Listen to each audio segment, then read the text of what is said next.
Okay, let's get started. Good afternoon and welcome to today's energy seminar.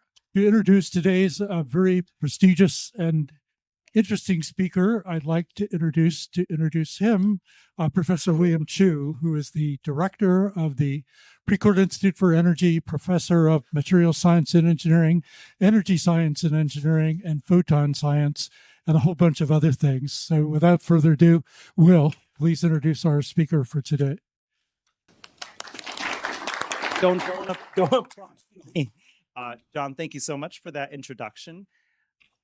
I see that the title has changed slightly from the provocative one, but I'm still very excited to hear about the paradox of sustainability.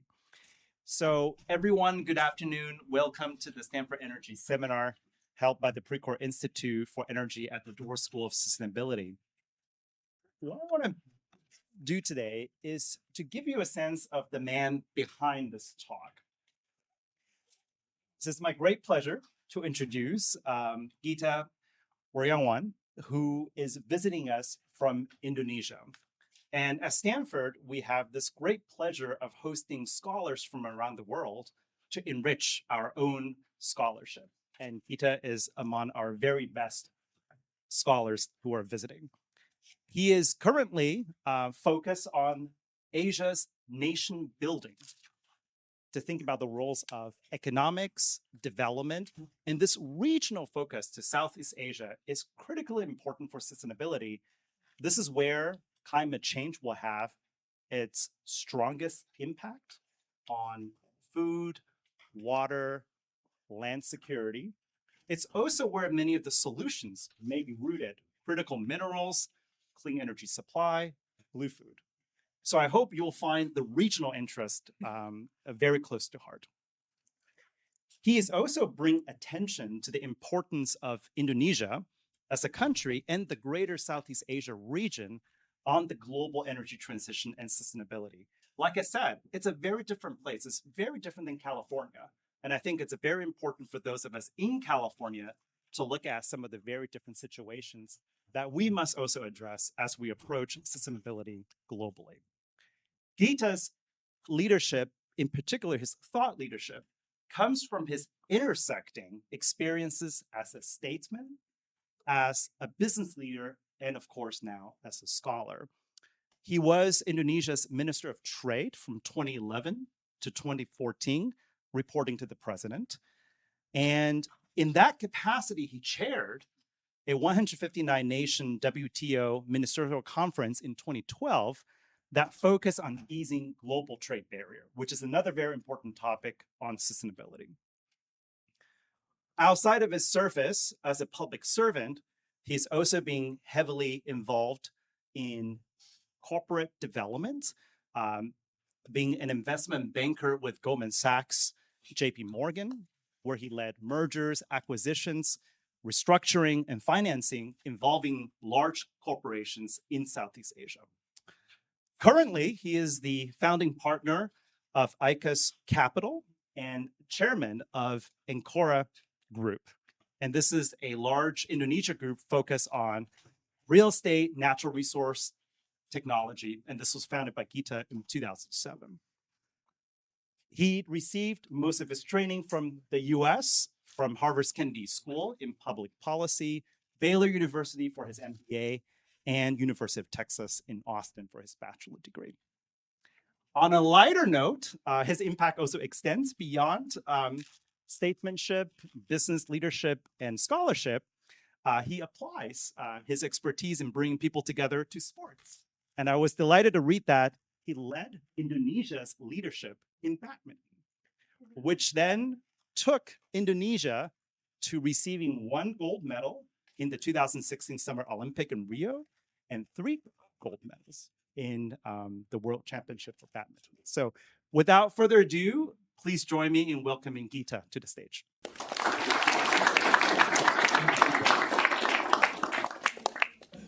I want to take this opportunity to thank not only Will, but the Precourt Institute for allowing me to speak. I assure you from everything that Will has mentioned, it's only going to be downhill from now on. I come from Indonesia, where we have more than 17,000 islands, one of which is Kalimantan. And if you would have been born in Kalimantan, which is an island blessed with some of the largest subbituminous coal reserves in the world, alongside others in Southeast Asia living in the various islands in Malaysia, Philippines, Thailand, and the outer parts of Cambodia, it's not unusual for many, not just one or two, to go through brownouts on a daily basis. And for somebody living in Kalimantan with some of the largest reserves in coal, not to have access fully to electricity is somewhat paradoxical. This, I think, is a tiny part of the overall picture, which I think is somewhat skewed more to the elites. And if you take a look at the global economy, about 85% of the planet live on an income per capita of less than $13,000. That's represented mostly by the global south and others within the developing space. Whereas 15% of the planet live with a GDP per capita of higher than 13,000. And this, I think, is the elitism that I witnessed in some of the summitries on climate change that I've attended ever since Copenhagen, where the political rhetoric doesn't reconcile with the realities on the ground with respect to most developing economies around the world. In Southeast Asia, less than 30,000 megawatts worth of power generation are built on a renewables basis. Most of those are actually in Cambodia, Laos, and Myanmar, thanks to the hydro projects that would have been built and financed by the Chinese. But 30,000 megawatts is a small part of the overall 400,000 megawatts of power generation capabilities in the whole of Southeast Asia. And if you peel the onion, the electrification on a per capita basis within all the 10 countries in Southeast Asia is highly divergent. You've got Brunei and Singapore electrified at a rate of more than 9,500 kilowatt hour per capita, whereas the other 8 countries are electrified at much less than 6,000 kilowatt hour per capita. I mentioned 6,000 because in my view, it is the threshold for modernity. For any nation to be modern, it needs to be electrified at least at 6,000 kilowatt hour per capita. To give you some illustration, Malaysia is electrified at about 5,000 kilowatt, whereas the other 7 countries are electrified at less than 2,000 kilowatt hour per capita. Indonesia, as of today, is similar to that in India, which is at about 1,300 kilowatt hour per capita, with power generation capabilities at around 85,000 megawatts. So the total of Southeast Asia is about 400,000 megawatts, but the electrification on a per capita basis is highly divergent for all 10 countries in Southeast Asia. Now, it also depends on the purchasing power. The reason why there's brownouts in the various islands of Southeast Asia is that we could only afford between 5 to 9 cents on a per kilowatt hour basis. And much of the technological capital that's available from California and the rest of the world is only procured at 15 cents kilowatt hour.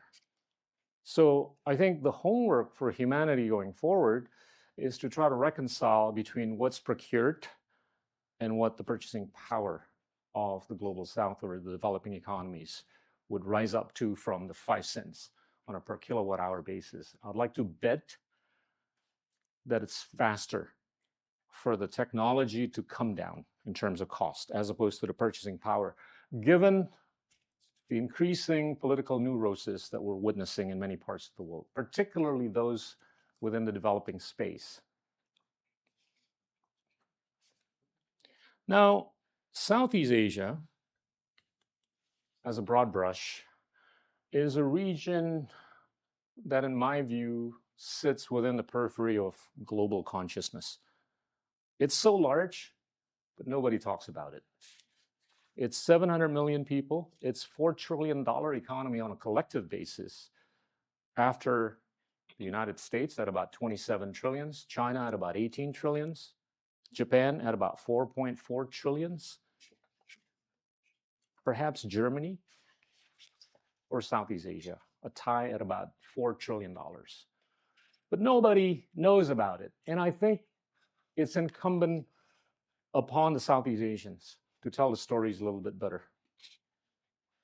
to create the necessary educational space, to create the necessary economic space so that we can better multilateralize, we can better collaborate with the global community. That's something that perhaps one or two countries within Southeast Asia are good at, but the others are not good at yet.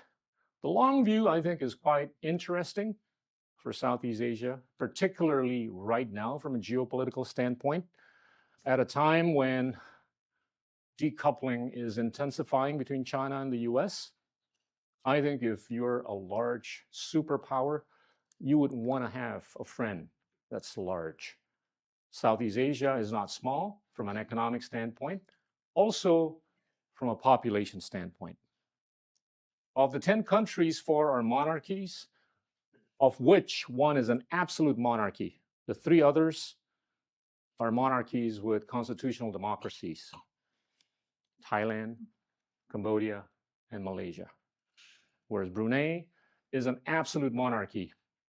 The other 6 countries are comprised of 2 countries that are single party, Laos and Vietnam, whereas the remaining 4 are robust democracies. I would argue that about 85% of the population of Southeast Asia, 85% of the economic size of Southeast Asia have learned to embrace democratic values in a good way for decades, ever since we all became independent in the mid part of the 20th century. We're also over 5 time zones, from Tanwe to Merauke, the westernmost part of Myanmar to the easternmost part of Papua. It's about 5,000 kilometers, which is equal to the distance between New York and LA. And from the northern part of Myanmar to the southern part of Nusa Tenggara, it's about 4,000 kilometers, the distance of London to Tehran.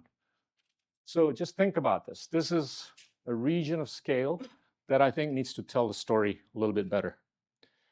Now, if you ask me what would be the typical perception of a Southeast Asian with respect to the world, I think it's fair to assume that multipolarity has entailed greater difficulty to multilateralize.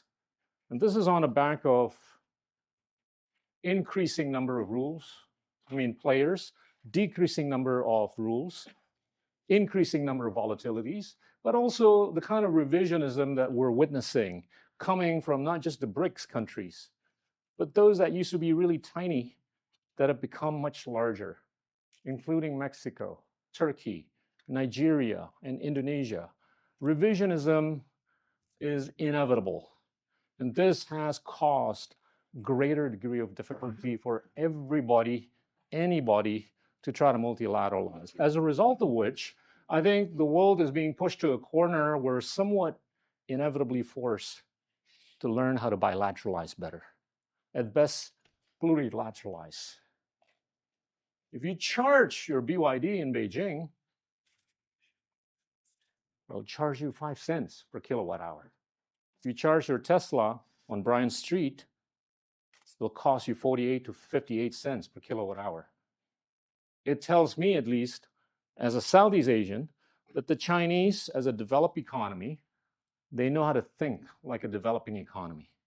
This is, I think, the recipe for success for the global South, or that 85% of the planet that still needs to work much harder for purposes of putting food on the table. There are structural impediments in terms of how we relate to the rest of the world. We're not telling stories as well as we should. We don't have the kind of economic space that we should. As an illustration, our tax ratios for all 10 economies range from only 9.5% to 16%. That compares very paltrily to a typical OECD country, which has a tax ratio of 33%. Tax ratio being defined as the ratio between tax revenues and the GDP. The monetary space for each one of the countries in Southeast Asia ranges between 45% to 200%. The scale countries, such as the Philippines, Indonesia, their money supply to GDP ratios are only 85 and 45% respectively. A typical developed economy has a money supply to GDP ratio of more than 200%. So economic space-wise, it's limited. The third limitation is really the educational attainment or lack thereof. There's two stars in Southeast Asia, Singapore and Vietnam. From a non-tertiary standpoint, they've scored above the global average. The other 8 countries have not. And from a tertiary standpoint, there's only 8,500 Indonesians studying all across campuses in the US versus 350 to 400,000 Indians, 350 to 400,000 Chinese. Just imagine, for a country of 280 million, it's only represented by 8,500 students all across campuses, most of which are actually studying social science. They're actually supposed to be studying more STEM. So this is, I think, the kind of stuff that needs to be taken a view of by not just the intellectual elites, but hopefully the policy and political elites within Southeast Asia. AI, until a few weeks ago, was alien for most of us in Southeast Asia, at the rate that in order to push forth this narrative, you got to spend hundreds of billions. With the economic space limitations, we just couldn't see the light at the end of the tunnel until this recent Sputnik moment by Lian Wenfeng through DeepSeek. I think not only is it controversial, but it's also inspirational to the global South in the sense that you could actually do the kind of stuff that Sam Altman has done with only $4 or $5 million. Think about those villagers in Nigeria, in Congo, in Kalimantan, in Mindanao, who've never had this idea of being able to do something cool with only a few $1 million. So I think that's the kind of possibility that will transform regions like Southeast Asia. The last bit is really the reality that the temperature is going to rise by 3 degrees. It's not 1.5 degrees as articulated in the early 2000s for purposes of attaining carbon neutrality by 2050 or 2060. Now, I want to talk a little bit about how Southeast Asia compares with China. In the last 30 years, the GDP per capita of Southeast Asia has only grown by about 2.7 times. 2.7 times in 30 years. Whereas China's GDP per capita has grown by a factor of 10 times. And this is attributable to 4 main attributes. The underinvestment in education by Southeast Asia, the underinvestment in infrastructure, and the third is governance or lack thereof. And the fourth is lack of competitiveness. I want to highlight governance.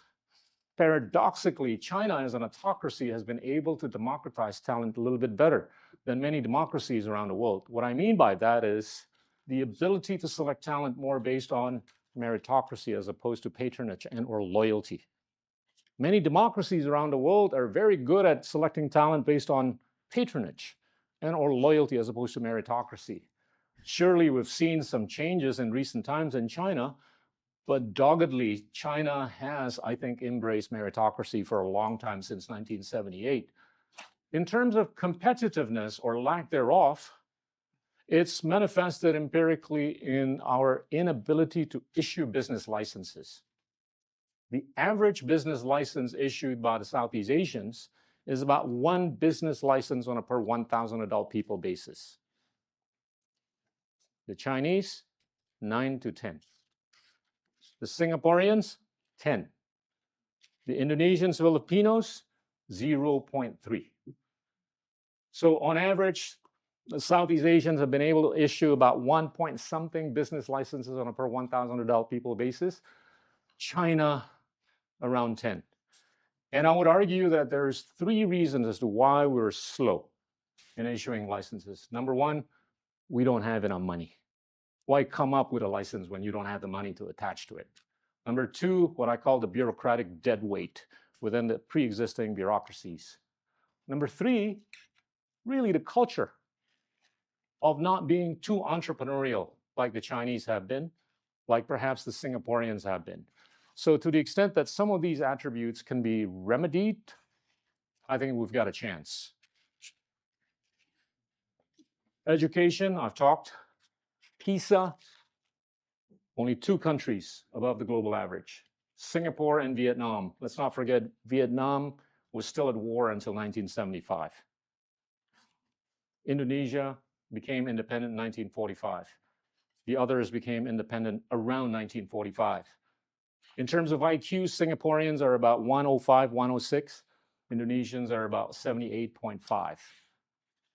Now, this is, I think, something that could be remedied if we all take the long view. Infrastructure, China has been spending double-digit of its GDP, whereas Southeast Asian countries have been spending single digits, 3 to 5%. Obviously, this is a big reason as to why we underperformed from a GDP per capita standpoint with respect to China. Governance. The way money flows from one point to another is not because of ease of doing business.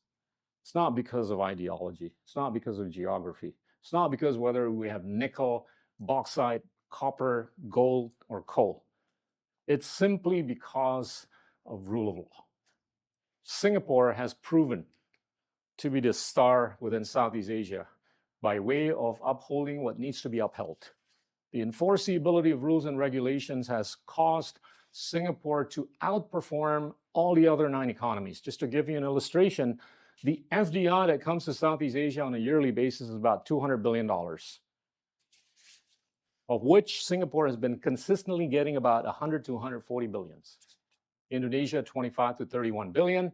Philippines, Malaysia, Thailand, and Vietnam each would get about 10 to 20 billion dollars.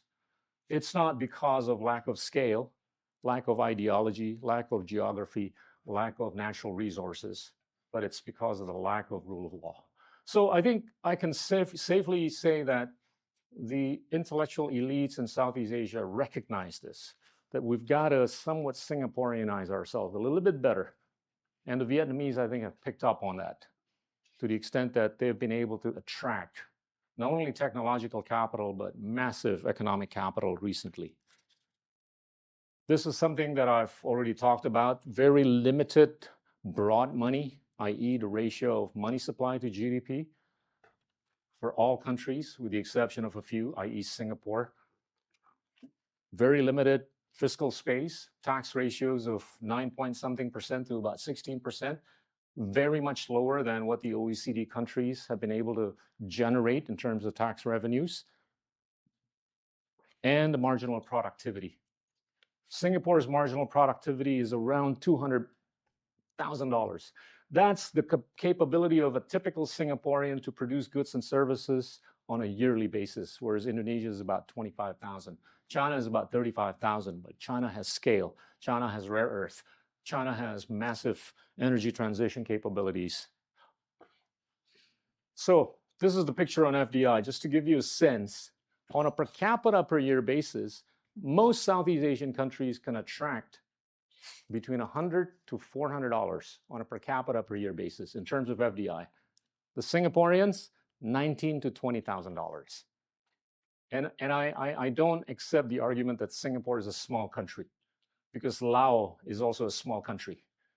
But Laos attracts disproportionately much less in terms of FDI than what Singapore does.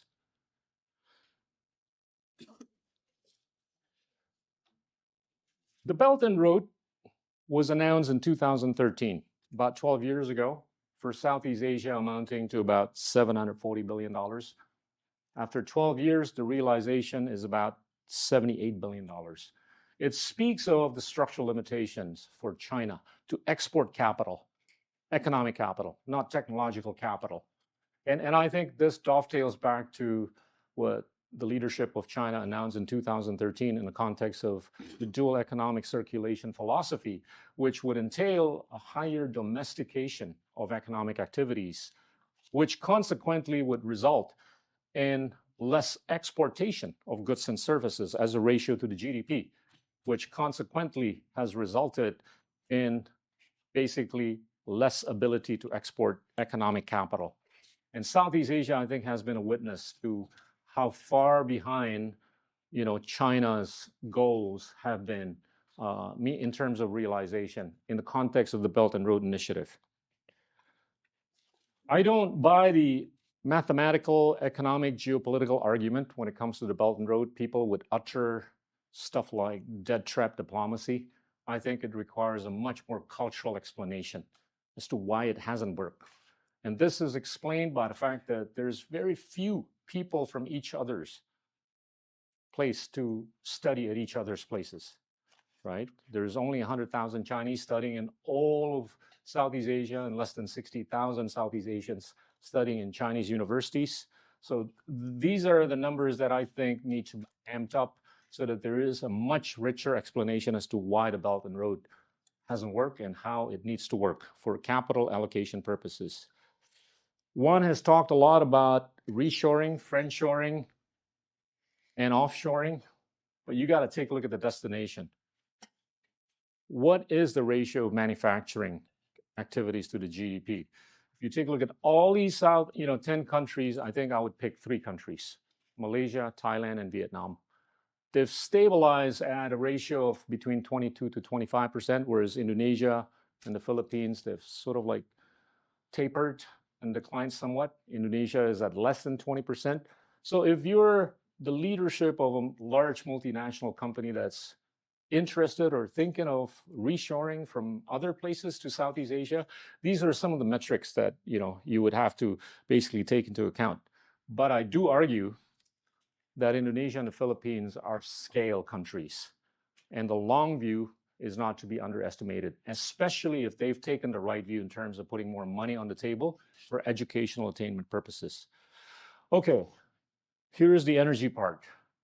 As I've said earlier, we have about 400,000 megawatts worth of power generation capabilities. Most of that is non-renewables, right? Around 30,000 megawatts, right? Most of the others is basically coal, fossil, including natural gas, which is used by the Singaporeans. Electrification, very divergent. So what would it take for us to modernize so that everybody in Southeast Asia would attain electrification per capita of at least 6,000 kilowatt hour per capita? Southeast Asia would need to build about 1 terawatt or 1 million megawatts worth of power generation capabilities. Just so that you know, by way of comparison, India is also electrified at the same rate that Indonesia is. As of today, I think it's 1,300 kilowatt hour. So India builds about 20,000 megawatts per year. Indonesia builds about 3,000 megawatts, most of which is coal. So in order for Indonesia to attain modernity at the rate that we built only 3,000 megawatts per year, it's going to take us more than 100 years, which is completely irreconcilable with the target to achieve carbon neutrality by 2050 or 2060. So the way out of this is to actually build faster, build more, right? So for us to attain carbon neutrality, Indonesia would need to build at least 15,000 megawatts per year. So where's the money going to come from? Tough question. So if we were to build an additional terawatt at a cost of $1 to $2 million per megawatt, we're going to need $2 to $3 trillion. Massive. And I don't see this coming from China. I see this coming from the West. I see the West as a natural choice for financial capital allocation purposes, hopefully coupled with technological capital allocation purposes. And at the rate that we're not getting the kind of FDI that we should, this is a tough ask. For the world to build an additional 10 terawatt so that everybody becomes modern, we need 20 to 30 trillions. So what's the forward vector for a region or a developing region like Southeast Asia? Simple. The long view, if we invest in a targeted manner with respect to non-tertiary education, with respect to tertiary education, I think we've got the ability to see light at the end of the tunnel. And I've been spending a lot of time through podcasting, lecturing, and all that stuff within Southeast Asia to try to promote a better political culture, not necessarily about politics, but a political culture within households, within the offices, within the schools, within the places of worship, within the social institutions, so that we actually talk about ideas as opposed to events or personalities. We talk about what the Singaporeans have been good at in talking. They talk about what it takes to be a perfectionist in everything that we want to do, everything that we want to achieve. That, I think, might give us better hope for a better future. And I think if that political culture is infused, imbued within each one of those institutions that I've alluded to, there's hope for us to actually find a better intersection between power and talent. And it's evident that the intersection between power and talent has not been as optimal as need be for any dimension, not just political, but even entrepreneurial and others. So that, I think, is something that we need to be thinking about. And moving from a high time preference to a low time preference. I think the young generation, those that look at TikTok and Instagram 8 to 10 hours a day, they tend to mortgage the future for the current convenience. They need to actually be investing for future as opposed to mortgaging the future for today. I'm an optimist in being able to create that $2 to $3 trillion. And people have asked me oftentimes about how Indonesia is going to be able to attain an 8% growth trajectory on a yearly basis. The baseline is actually 5%. So the delta of 3% really means $40 billion in the context of $1.4 trillion GDP. And if we were just to get an additional $40 billion worth of FDI, that's basically moving the needle from $31 billion to $71 billion, which is still a lot less than what the Singaporeans have been able to get on a yearly basis. We're there. And the same could be applied to the Filipinos, to the Thais, the Vietnamese, the Malaysians, the Cambodians, the Myanmarese, the Laotians.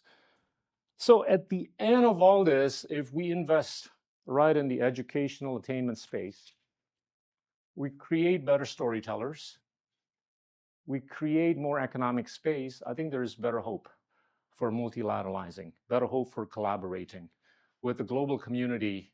And I'll end with the note that the West, call it the G7, is flush with liquidity. There's more than $100 trillion worth of M2 or liquidity. And I think on the back of this recent and near foreseeable future declination of interest rates, this capital needs to be reallocated as to attain, on a risk-adjusted basis, better returns. I do believe that the Global South could be a logical destination. Thank you very much.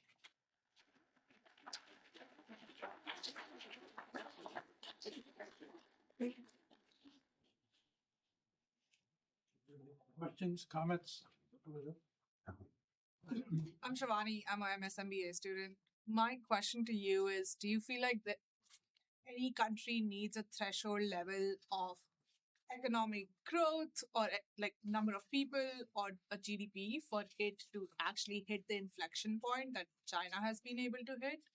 It structurally, is there a scale factor that smaller island countries may not be able to achieve unless something dramatically changes in their economic makeup? Well, the right small country example is Singapore. Right, Singapore for 3 decades was able to grow at a rate of higher than 10% since the early 70s, which is why it was called the Asian tiger earlier than some of the others in Asia. And look at where Singapore has arrived at. And I think it's a model that can be replicated by small-scale countries on the back of the fact that it started out as a swamp with nothing, but it started out with the kind of leadership that was so steadfast on surrounding himself with people of integrity, competence, and accountability. And he keeps saying just those three attributes. That's what it takes to grow. But I do believe that it was kind of serendipitous that Singapore was able to get a guy by the name of Lee Kuan Yew, right? Not any country could get that sort of a type of leadership. The way China got Deng Xiaoping in 1978, that was also magical and serendipitous. So I think your question partly relates to the politics, right? And at a time when we're seeing four economic phenomena. The first one is the rising inequality of wealth. Second, the rising inequality of income. Third, the rising inequality of opportunities. And the fourth, what I call this rising centripetalism of economic development. I mean, theoretically, economic development is supposed to be centrifugal, meaning the acceleration of economic growth within the secondary cities and regional cities should be higher than the primary cities or that of the primary cities. But what's happened, it's flipped. The narrative has flipped. So on the back of these four economic phenomena, it's tougher to find the right intersection between power and talent. And at that rate, so it's a large question as to whether or not any country could achieve an 8% growth per year. And I do believe that you could achieve economic growth at that kind of level while embracing sustainability. Right here. Hi, Yeah. Anya Ghosh, Sustainable Design and Construction. I was wondering about Singapore. Do you think its multicultural demographic and its workforce has something to do with its growth and its economical status? I would actually flip it. Multicultural is not easy, right? I don't think it's the cause of prosperity or call it enlightenment. I think it's the leadership that basically made it work. I mean, one vivid example is what I call the closed loop system.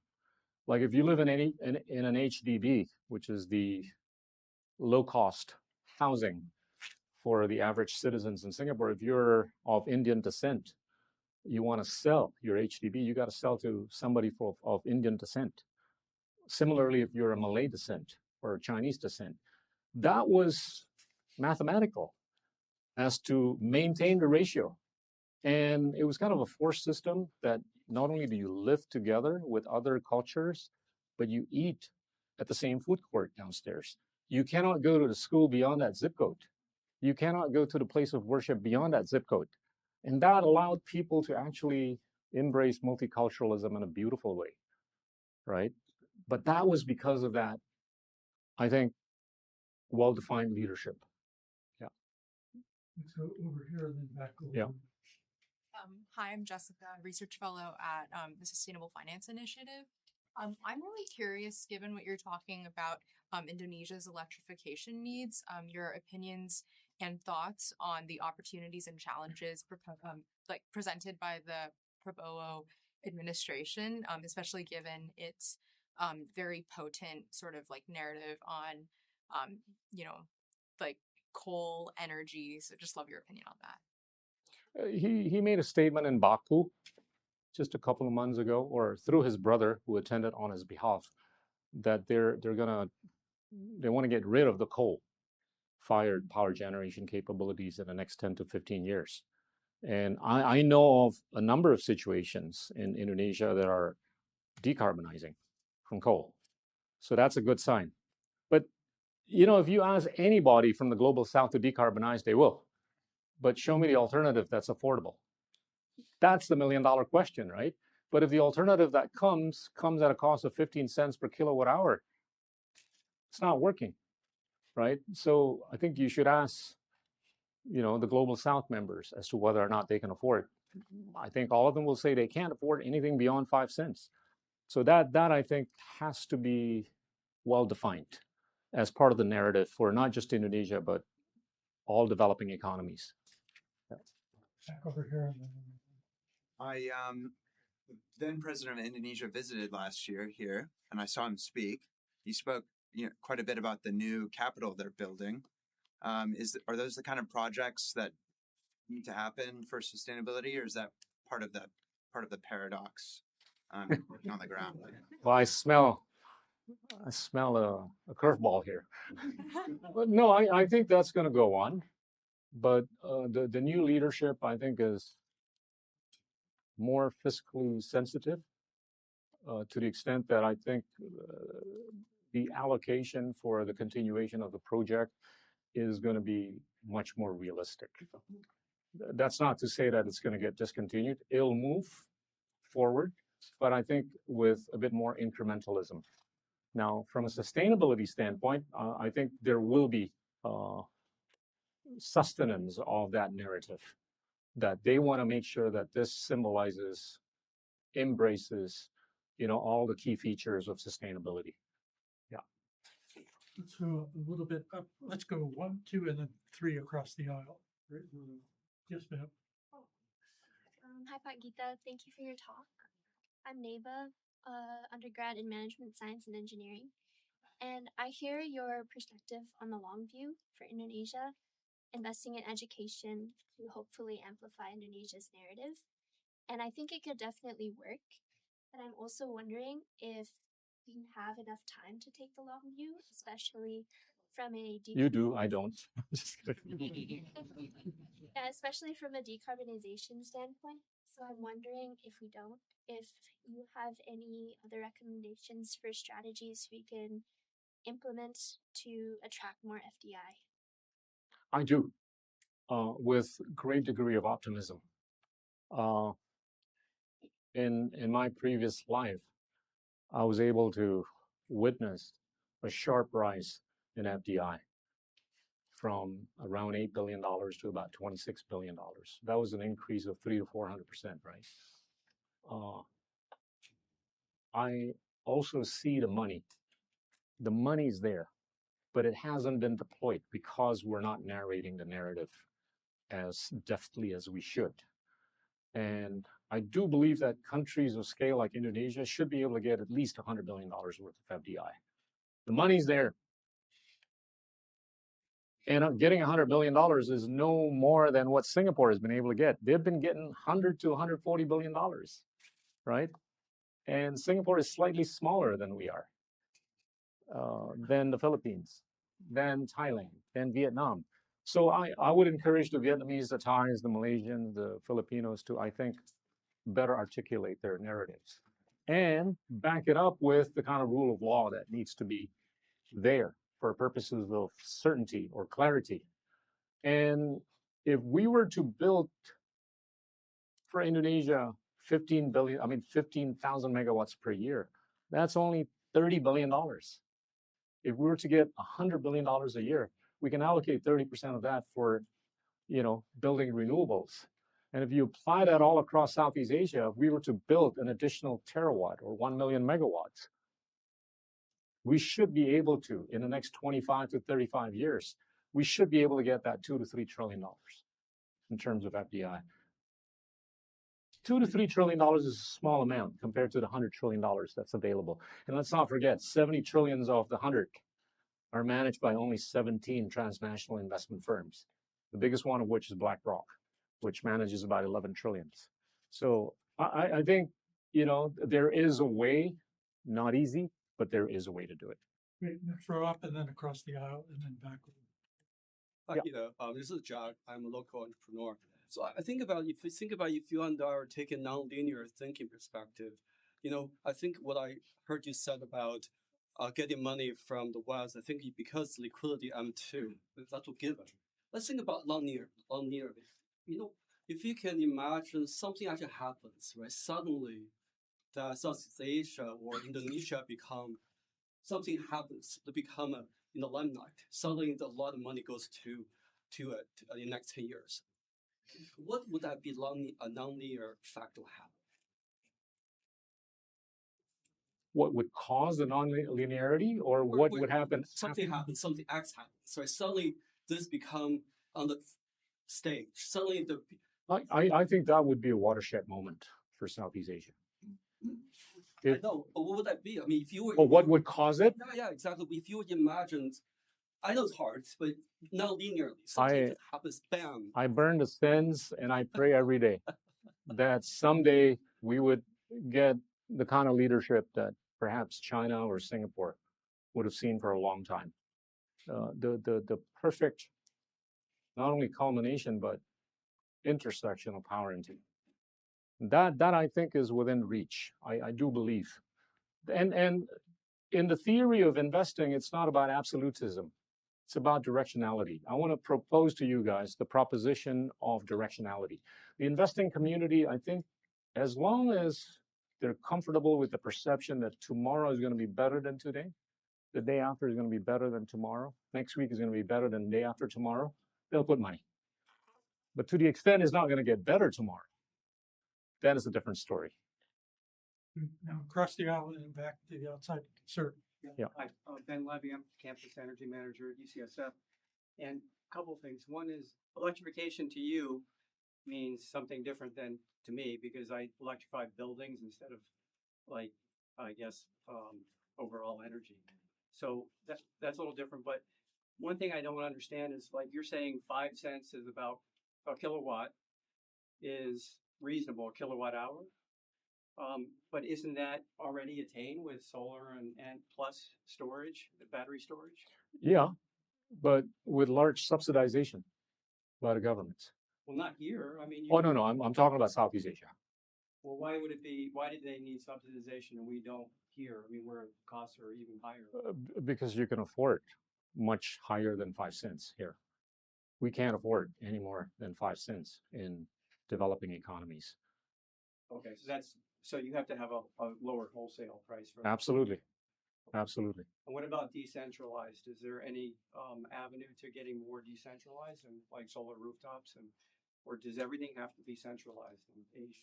No, it's gotten decentralized to some extent, but the purchasing power is limited to the extent that the solar panels themselves are not affordable for many. You know. What's your view on USAID? Like, is that like can we redirect some of that money into Southeast Asia, or is that already going there? With what was announced yesterday, my gosh, that's a longer conversation, man.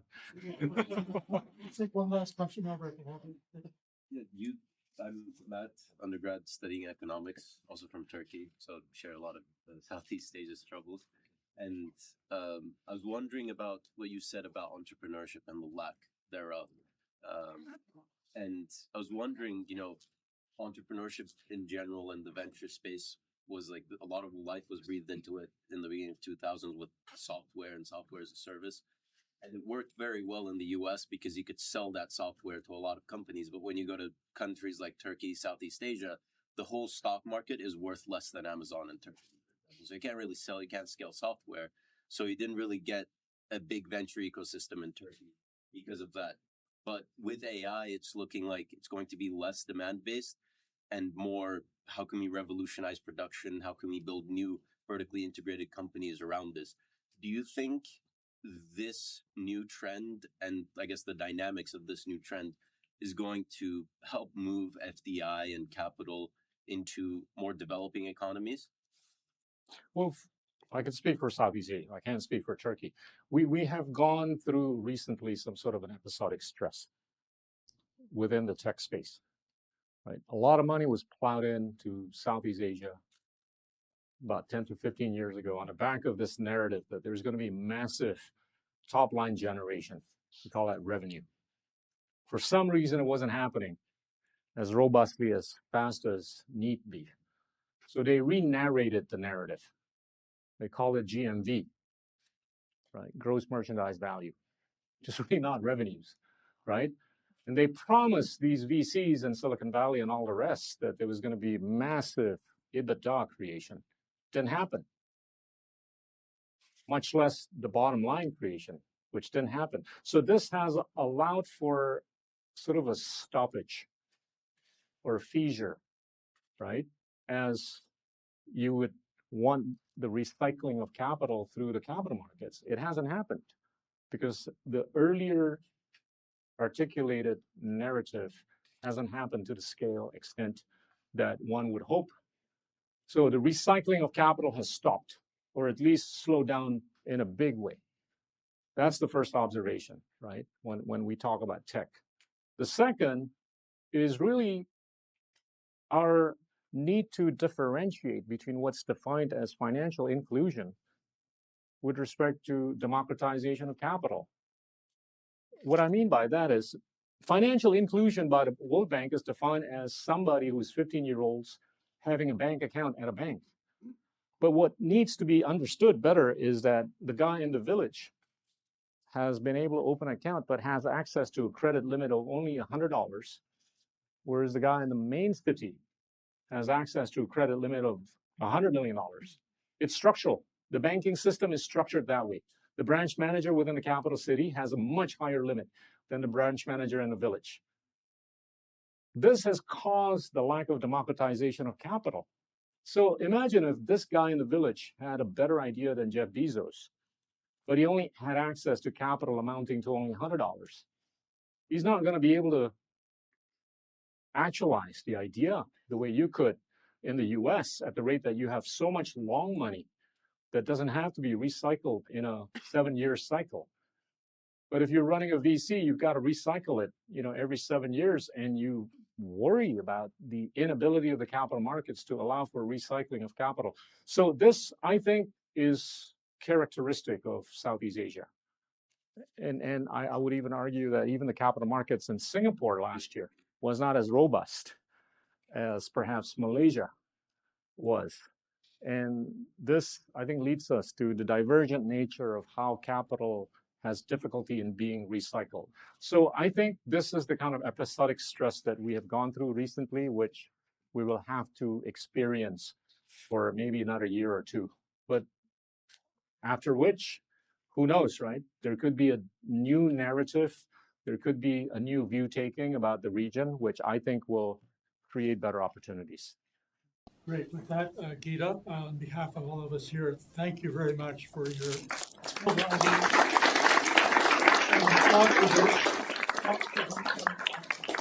perspective. I also have a feeling that if we had more well-informed storytellers like yourself in the world would be a whole lot better place to live than it is now. So thank you for that as well.